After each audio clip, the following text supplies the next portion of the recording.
भाइ अब तिमी के गर भने नि यो जुन छ नि टेन्डालाई चाहिँ तिमीले यो हाम्रो windows 7 को अपरेटिङ सिस्टम छ अगाडिको भिडियोहरुमा चाहिँ तिमीले windows 10 11 मा चाहिँ गरेर देखाइसक्यौ अब 7 मा चाहिँ गरेर देखाउ त ल अब हामीले 7 मा कनेक्ट गर्नलाई के गर्नु पर्यो भन्दाखेरि हामीले यो टेन्डाको LAN कार्ड जोड्यौ LAN वाइफाई कार्ड हाल्नु पर्यो र हामीले यो इन्स्टल गर्ने दुई प्रकार छ।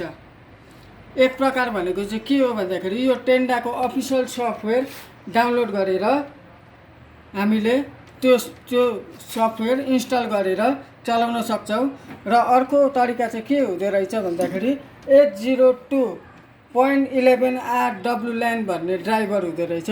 त्यो ड्राइभर हामीले इन्स्टल गरेपछि चाहिँ अटोमेटिकल्ली टेन्डाको यो LAN कार्ड चल्छ र अब हामीले यहाँ कम्प्युटर भित्र अलरेडी छ, यहाँ अहिले केही देखाएको छैन, यहाँ वाइफाई चलेको छ भनेर देखाएको छैन। अब हामीले के गर्ने भन्दाखेरि त्यो 802.11r LAN को ड्राइभर इन्स्टल गर्ने र त्यो ड्राइभर चाहिँ यो कम्प्युटरमा अलरेडी भएको कारणले गर्दाखेरि हामी डाइरेक्ट इन्स्टल गर्नेछौँ। हजुरहरूले डाउनलोड गर्दाखेरि चाहिँ क्रोममा गएर 802.11r LAN driver for windows 7 लेखेर डाउनलोड गर्नु सक्नुहुनेछ। डाउनलोड गर्ने तरिका चाहिँ अगाडिको भिडियोमा पनि देखाइएको छ।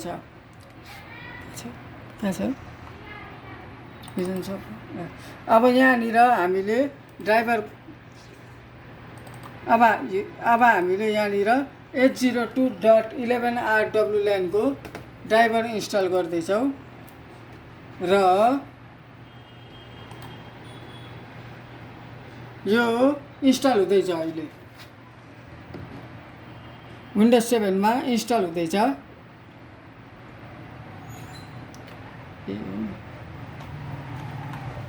इन्स्टल हुँदैछ हैन? हजुर, यो चाहिँ सफ्टवेयर त अगाडि नै यो गरेर कपी गरेर राखिसकेको थियो, सजिलो। बुझ्नु भएन? हजुरहरूले बुझ्नु भएन? दुई तरिका छ।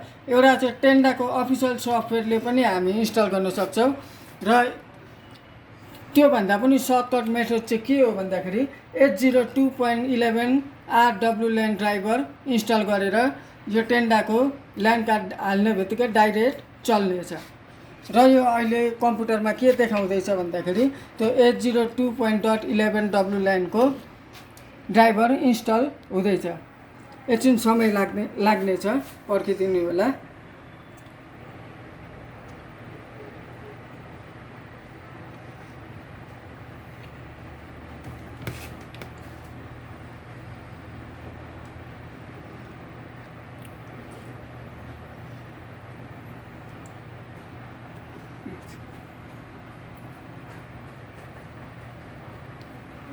ल अब यहाँनिर आयो।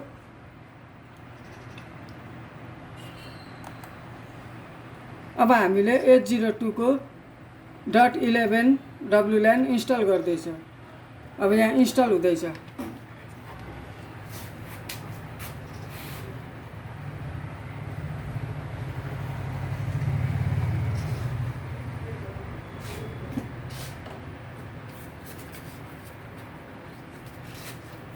निकै टाइम पो लाग्ने रहेछ त उहाँ।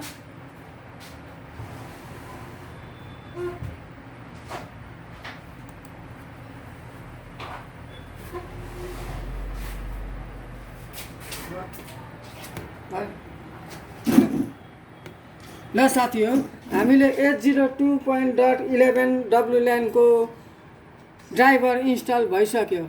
अब हामीले त्यति भइसकेपछि यहाँनिर LAN कार्ड चलेको देखायो। हजुरहरूले देख्नुभयो होला नि यहाँनिर। भनेपछि यहाँनिर के आएको छ त भन्दाखेरि हाम्रो वरिपरिको वाइफाईको सिग्नलहरू आइसकेको छ। सिग्नलहरू आइसक्यो। अब हामीले यसलाई पासवर्डहरू लगाएपछि चल्छ हैन? अब हामी एकचोटि पासवर्ड लगाएर ट्राई गरौँ। पासवर्ड लगाइरहनु पर्दैन। यति गरिसकेपछि त हाम्रो अब तयारी भयो भन्ने बुझ्यो नि त।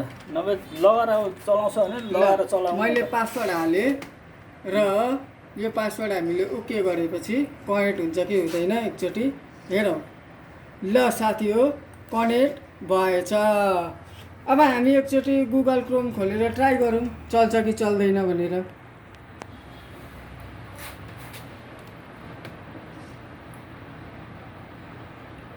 खोल्यो गुगल क्रोम? गुगल क्रोम खोलिँदैछ, एकछिन पर्खिदिनु होला। स्लो भयो कम्प्युटर न।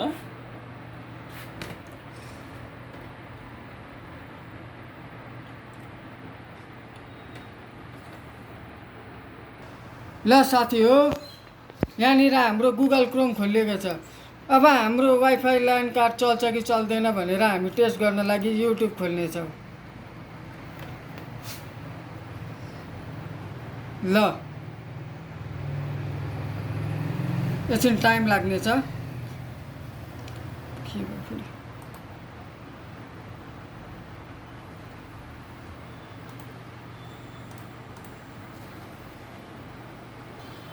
ल हामीले युट्युब खोल्दै थियौँ, यहाँनिर युट्युब अब चल्नेछ हाम्रो यो।